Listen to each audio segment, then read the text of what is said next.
ವಂಶಿ ಯಾಕಿಷ್ಟು ಬೇಜಾರಲ್ಲಿದ್ದಾಳೆ? ವಂಶಿ, ಹಾ, ಒಂದ್ ನಿಮಿಷ ಬಾಯಿಲಿ.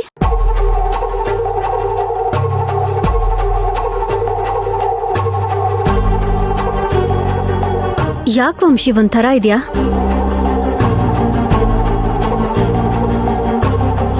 ಅಲ್ಲ, ಯಾಕೆ ಅಂತ ಹೇಳ್ಬೇಕಲ್ವಾ? ಕೃಷ್ಣ ಏನಾದ್ರೂ ಅನ್ನ? ನೈನಾ, ನೀನಾದ್ರೂ ಹೇಳು. ಅದು ಅಕ್ಕ, ವಂಶಿ ಕೃಷ್ಣನ್ ಫೋನ್ ಮಾಡಿದ್ಲು.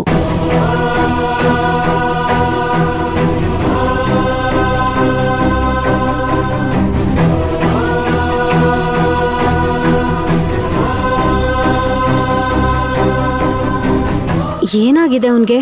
ಯಾಕೆ ಬರಲ್ವಂತೆ? ಅದೇ ನನಗೂ ಗೊತ್ತಾಗ್ತಿಲ್ಲ ಅದ್ಕೆ. ಭಾವನಿಗೆ ಹೇಳ್ ಬರ್ತೀನಿ ಅಂತ ಹೋದ. ಈಗ ಕಾಲ್ ಮಾಡಿದ್ರೆ ಇವಾಗ ಹೀಗೆ ಹೇಳ್ತಿದ್ದಾನೆ. ಅವ್ನ್ ಯಾಕೆ ಈ ಥರ ಆಡ್ತಿದ್ದಾನೆ ಅಂತ ಗೊತ್ತಾಗ್ತಾನೆ ಇಲ್ಲ. ನೋಡ್ ವಂಶಿ, ಅವನ ಬಗ್ಗೆ ನಿನ್ಗೆ ಚೆನ್ನಾಗಿ ಗೊತ್ತಲ್ವಾ? ಅವನ್ಗೆ ಹೋಟೆಲ್ ಅಂದ್ರೆ ಆಯ್ತು, ಅದೇ ಜಗತ್ತು. ನೀನ್ ಅವನ ಬಗ್ಗೆ ಜಾಸ್ತಿ ತಲೆ ಕೆಡಿಸ್ಕೋಬೇಡ. ನಾನು ಅವನ ಜೊತೆ ಮಾತಾಡ್ತೀನಿ. ಅಕ್ಕ, ಹಾ, ನೀವ್ ಇಲ್ಲಿದ್ದೀರಾ? ಮನೆಯೆಲ್ಲ ನಿಮ್ನ ಹುಡುಕ್ಬಿಟ್ವಿ. ನನ್ನನ್ ಯಾಕೆ ಹುಡುಕ್ತಾ ಇದ್ದೀರಾ? ಅದು ನಿಮ್ನ ಅಮ್ಮ ಕರೀತಿದ್ದಾರೆ.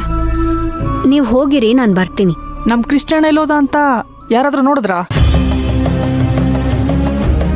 ಅಮ್ಮ ಅವನ್ನ ಕರ್ಕೊಂಡ್ ಬರಕ್ ಹೇಳಿದ್ದಾರೆ. ಮನೇಲಿ ಎಲ್ಲೂ ಕಾಣಿಸ್ತಿಲ್ಲ ಅವನು. ಇಲ್ಲೇ ಎಲ್ಲೋ ಇರ್ತಾನೆ ಗಿರಿ. ನೀವ್ ನಡೀರಿ, ನಾನ್ ಬಂದೆ.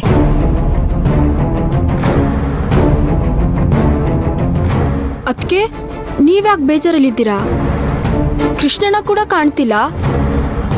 ಅಣ್ಣ ಇವತ್ತು ಹೋಟೆಲ್ಗೆ ಏನಾದ್ರು ಹೋಗ್ಬಿಟ್ನಾ? ಹೌದು ಪೂಜಾ, ವಂಶಿ ಕಾಲ್ ಮಾಡಿ ಕೇಳಿದ್ಲು. ಆದ್ರೆ ಕೃಷ್ಣ ಬರೋದಿಲ್ಲ, ರಾತ್ರಿ ಹೋಟೆಲ್ ಬಾಗ್ಲಾಕದ್ಮೇಲೆ ಬರೋದು ಅಂದ.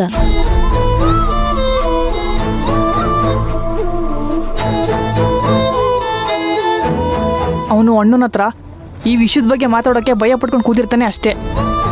ನಾನೇ ಅಣ್ಣಂಗೆ ಫೋನ್ ಮಾಡಿ ಮಾತಾಡ್ತೀನಿ. ಏ, ಲೌಡ್ ಸ್ಪೀಕರ್ ಹಾಕೋ, ನಾನು ಮಾತಾಡ್ತೀನಿ.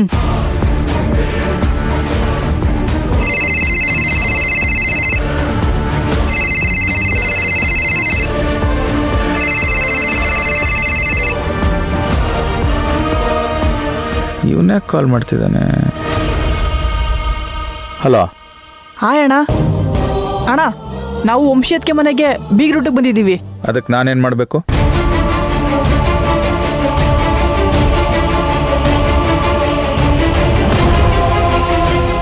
ಅಣ್ಣ, ಕೃಷ್ಣಣ್ಣ ನಿಮ್ಗೆ ಹೇಳ್ ಬರ್ತೀನಿ ಅಂತ ಹೋಟೆಲ್ಗೆ ಹೋದ. ಆದ್ರೆ ಈ ಕಾಲ್ ಮಾಡ್ತಿದ್ರೆ ಕಟ್ ಮಾಡ್ತಿದ್ದಾನೆ. ಅಲ್ಲಮ್ಮ, ಅವನು ಕಾಲ್ ರಿಸೀವ್ ಮಾಡಲಿಲ್ಲ ಅಂತ ನೀವೆಲ್ಲ ನನ್ನ ತಲೆ ಯಾಕೆ ತಿಂತಿದ್ದೀರಾ?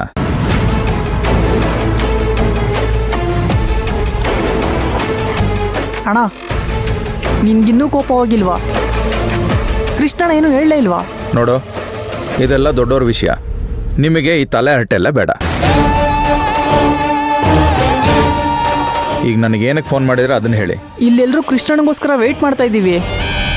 ಹೇಗಾದರೂ ಮಾಡಿ ಅವನ ಅತ್ತಿಗೆ ಮನೆ ಕಳಿಸಿ. ಅವನು ನೀವು ಹೇಳಿದ್ರೆ ಮಾತ್ರ ಕೇಳೋದು. ನೋಡಿ, ಅವನು ಬಂದರೆ ಬರ್ತಾನೆ, ಇಲ್ಲಂದ್ರೆ ಇಲ್ಲ. ನನಗೂ ಇದಕ್ಕೂ ಯಾವ ಸಂಬಂಧನೂ ಇಲ್ಲ.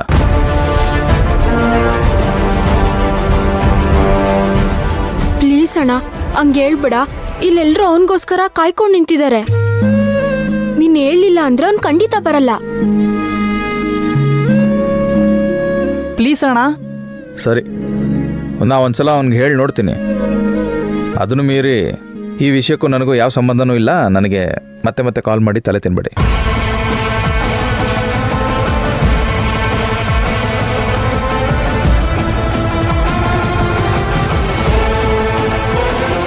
ಈಗೇನಾದ್ರೂ ಅಪ್ಪ ಕೃಷ್ಣ ಬಂದಿಲ್ವಾ ಅಂತ ಕೇಳಿದ್ರೆ ಏನ್ ಹೇಳೋದು ಅಂತಾನೆ ಗೊತ್ತಾಗ್ತಾ ಇಲ್ಲ. ಇವಾಗ ಅಣ್ಣ ಕಳಿಸ್ತೀನಿ ಅಂತ ಹೇಳಿದಾರೆ ಅಲ್ವಾ? ಕೃಷ್ಣಣ್ಣ ಯಾವತ್ತಿದ್ರೂ ಕೋದಣ್ಣನ ಮಾತೆ ಕೇಳೋದು. ಅವ್ರ ಮಾತು ಮೀರಲ್ಲ ಅವನು. ಹೌದು ವಂಶಿ, ನಮ್ ಕೋದಂಡಂಗೆ ಎಷ್ಟೇ ಕೋಪ ಇದ್ರೂ ಈ ಥರದ ಸೂಕ್ಷ್ಮದ ವಿಚಾರಗಳನ್ನ ಅವನು ತುಂಬಾ ಚೆನ್ನಾಗಿ ಅರ್ಥ ಮಾಡ್ಕೋತಾನೆ. ಕೃಷ್ಣನ್ ಹತ್ರ ಮಾತಾಡಿ ಕಳಿಸ್ತಾನೆ ಬಿಡು.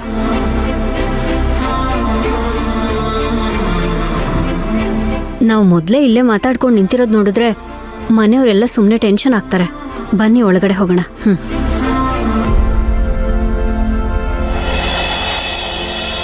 ಆ ದೊರೆಸ್ವಾಮಿ ಅವರಿಂದ ದೂರ ಇರಿ ಅಂತ ನಮ್ಮ ಮನೆಯವ್ರಿಗೆ ಎಷ್ಟು ಹೇಳಿದ್ರು, ಮತ್ತೆ ಮತ್ತೆ ಅಲ್ಲಿಗೆ ಯಾಕೆ ಹೋಗ್ತಾ ಇದ್ದಾರೆ ಇವರು ಅಂತ. ಅಪ್ಪ, ಇದರಲ್ಲ ಫೋನ್ ಬೇರೆ ಮಾಡಿ ತಲೆ ತಿನ್ನೋದು.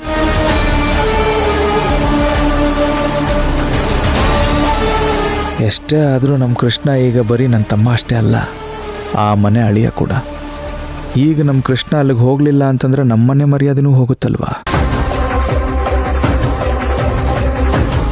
ಪಕೋಡ ಬಂದೆ ಅಣ್ಣ, ಬಂದೆ ಬಂದೆ ಬಂದೆ. ಹಾಂ ಹೇಳಿ ಅಣ್ಣ. ಕೃಷ್ಣ ಇದಾನಲ್ಲ, ಹಾಂ ಅವ್ನಿಗೆ ಹೇಳು ಮನೆಯಿಂದ ಫೋನ್ ಬಂದಿತ್ತು, ಅವ್ರ ಮಾವನ ಮನೆಗೆ ಹೋಗ್ಬೇಕಂತ ನೋಡು. ಅವ್ನಿಗೆ ಹೇಳು. ಸರಿ ಅಣ್ಣ.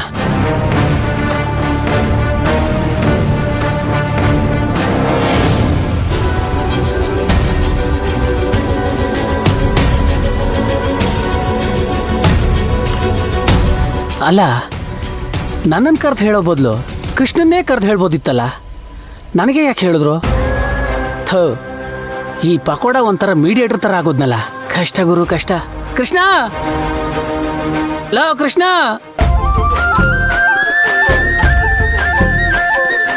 ಹಾ, ನಳ ಮಹಾರಾಜ್ರೇ, ನಿಮ್ಗೆ ಮೇಲಿಂದ ಆದೇಶ ಬಂದಿದೆ. ಮಾವನ್ ಮನೇಲಿ ಬ್ಯಾಟಿಂಗ್ ಆಡ್ಕೊಂಡ್ ಬರ್ಬೇಕಂತೆ. ಅಯ್ಯ, ನಾನು ಅಲ್ಗೋದ್ರೆ ನೀನು ಅಡುಗೆ ಮಾಡ್ತೀಯನೋ? ನಡೆಯಲೇ. ಅಪ್ಪ, ನೀನ್ ಹೋದ್ರೆ ಯಾರು ಮಾಡೋದು? ನಾನ್ ತಾನೇ ಮಾಡೋದು. ಸುಮ್ಮನೆ ಹೋಗ, ನಾನು ನೋಡ್ಕೊಂತೀನಿ. ಲೇ, ಕೆಲಸ ಮುಗಿಸ್ಬಿಟ್ಟು ಆಮೇಲೆ ಹೋಗ್ತೀನಿರೋ. ಆಮೇಲೆ ಸುಮ್ಮನೆ ಅಣ್ಣ ಬೇಜಾರು ಮಾಡ್ಕೋತಾನೆ. ಲೋ, ಅಣ್ಣನೇ ಹೇಳಿದ್ದು ಅವನ್ನ ಅವ್ರ ಮಾವನ ಮನೆ ಕಳಿಸು ಅಂತ. ಓ ಕಣ, ನೀನು ಹೋಗಿ ನಿಮ್ಮ ಮಾವನ ಮನೇಲಿ ಊಟ ಮಾಡ್ಕೊಂಬಾ. ಹಂಗೆ ಅತ್ತಿಗೆನ ಪ್ರೀತಿಯಿಂದ ಮಾತಾಡ್ಸು. ನೀನ್ ತಾಳಿ ಕಟ್ಟಿರೋ ಹೆಂಡತಿ ಕಣ, ಒಳ್ಳೆ ಕಾಡ್ ಮನುಷ್ಯನ್ ತರ ಆಡ್ಬೇಡ. ನೋಡೋ, ನೀನ್ ಹಿಂಗೆ ಯೋಚನೆ ಮಾಡ್ಕೊಂಡ್ ಕುಂತಿದ್ರೆ ಸೌಟ್ ತಗೊಂಡ್ ಹೊಡೆದೋಡ್ಸ್ಬಿಡ್ತೀನಿ ಅಷ್ಟೇ. ಲೇ, ಕೆಲಸ ಮುಗಿಸ್ಬಿಟ್ಟು ಹೋಗ್ತೀನಿ ಕಣ್ರೋ, ಇಲ್ಲಾಂದ್ರೆ ನಿಮ್ಗೆ ತೊಂದರೆ ಆಗೋದು ಹೇಳ್ತಿದ್ದೀನಿ. ಬಾಸ್, ಈ ಹೋಟ್ಲಲ್ಲಿ ಕೆಲ್ಸಕ್ಕೆ ಸೇರ್ಕೊಂಡು ನಾವು 10 ವರ್ಷ ಆಯ್ತು. ಇಲ್ಲಿ ಏನ್ ಮಾಡ್ಬೇಕು, ಹೆಂಗ್ ಮಾಡ್ಬೇಕು, ಹೆಂಗೆಲ್ಲ ಮಾಡ್ಬೇಕು ಅಂತ ನಮ್ಗೆ ಎಕ್ಸ್ಪೀರಿಯನ್ಸ್ ಇದೆ. ನೀನ್ ಕಳ್ಸ್ಕೊ, ನಾವ್ ನೋಡ್ಕೊಂತೀವಿ. ಲೇ ಪಕೋಡ, ನಿಮ್ 3 ಜನಕ್ಕೂ ತೊಂದರೆ ಆಗುತ್ತೆ, ನಾನು ಹೇಳ್ತಾ ಇದ್ದೀನಿ, ಬೇಡ. ಏಯ್, ನೀನ್ ಇನ್ನೂ ಇಲ್ಲೇ ಕೂತಿದ್ರೆ ಸೌಟ್ ತಗೊಂಡ್ ಹೊಡೆದೋಡ್ಸ್ಬಿಡ್ತೀನಿ. ಎದಳ ಮೇಲೆ ಮಗ, ಬೇಡ ಕಣ. ಎದ್ದಾಳ ಮೇಲೆ ಹೋಗ ಅಂದ್ರೆ ಕೈಯಾದ್ರೂ ತೊಳ್ಕೊಂಡು ಹೋಗ್ಬಿಡ್ತೀನಿ. ನೆಕ್ಕೊಂಡೋಗ, ಹೋಗ ಹೋಗ ಪಕೋಡ, ಹೋಗಲೇ.